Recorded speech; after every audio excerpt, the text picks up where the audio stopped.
हास्य रस जो कक्षा 10 के स्टूडेंट के लिए बहुत ही अनिवार्य है। ये अक्सर एग्जाम में पूछ ही लिया जाता है कि हास्य रस को परिभाषित कीजिए तथा उसका उदाहरण लिखिए। तो हास्य रस जहाँ पर हंसी उत्पन्न होती है वहाँ पर हास्य रस होता है। मतलब जिस उदाहरण को आपको पढ़ करके जहाँ पर हंसी उत्पन्न हो वहीं पर हास्य रस होता है। तो इसको परिभाषित करते हैं किसी व्यक्ति की आकृति व वेशभूषा को देखकर हृदय में जो विनोद उत्पन्न होता है।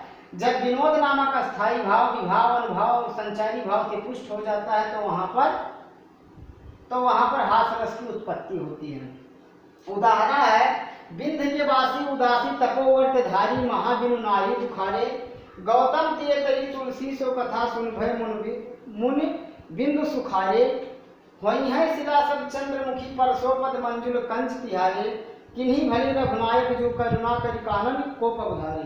अस्थाई भाव हास विभाव विंध्याचल पर्वत पर तपस्या करने वाले तपस्वी अनुभाव उत्सुकता और संचारी भाव हर्ष।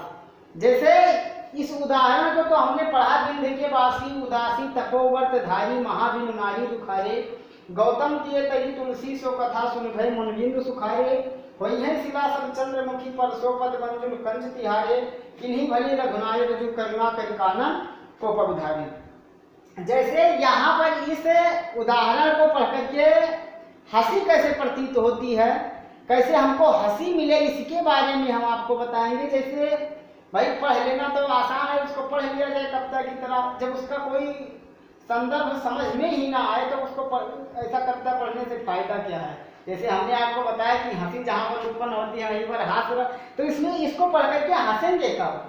भाई हंसना भी तो जरूरी है। हास्य रस पढ़ रहे हैं तो हंसना जरूरी है। अगर हंसी नहीं उत्पन्न हुई तो हास्य रस कहाँ हुआ?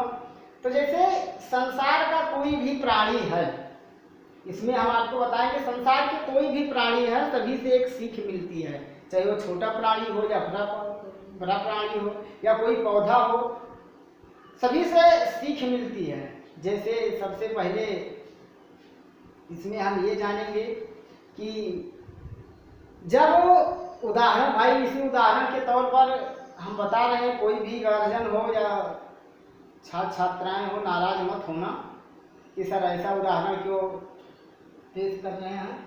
तो यहाँ पर इस चीज की समस्या है, जैसे जब सीता का हरण हुआ था उस समय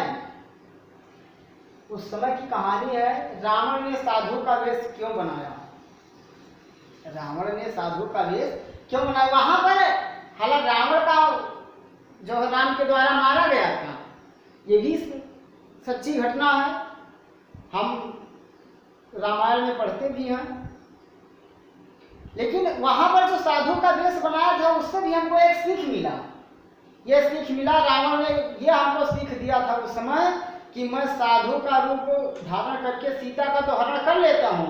फर्क यह है कि जब कलयुग आएगा तो कलयुग वाले सन्यासियों के ऊपर विश्वास मत करना। तो वही हाल है बिंध के वासी उदासी तपोवर्त धारी महाबिनु नारी दुखारे। मतलब बिंध के वासी विंध्याचल पर्वत पर तपस्या करने वाले जो तपस्वी हैं नारी के वियोग में दुखी हैं। हालांकि ये सन्यासियों का काम नहीं है, सन्यासी का मतलब होता है सब कुछ छोड़ देना। अब वो छोड़ करके विंध्याचल पर्वत पे पड़े हैं, लेकिन नारी के वियोग में क्या है? दुखी हैं। गौतम तिये तरी तुलसी सो कथा सुन भय मुनिबिंदु सुखारे। वो वही गौतम की पत्नी अहिल्या वाली कहानी याद करते हैं कि हम लोग यहाँ पर तपस्या करेंगे, किसी समय भगवान श्री रामचंद्र खुश होंगे और इस पर्वत पर आएंगे तो जहाँ भी मतलब जिस भी शिला पे जिस भी पत्थर पे अपने पैर को रखेंगे वो सब सुंदर स्त्री का रूप धारण कर लेंगी। वही है शिला सब चंद्रमुखी परसोपद मंजुल कंज तिहारी।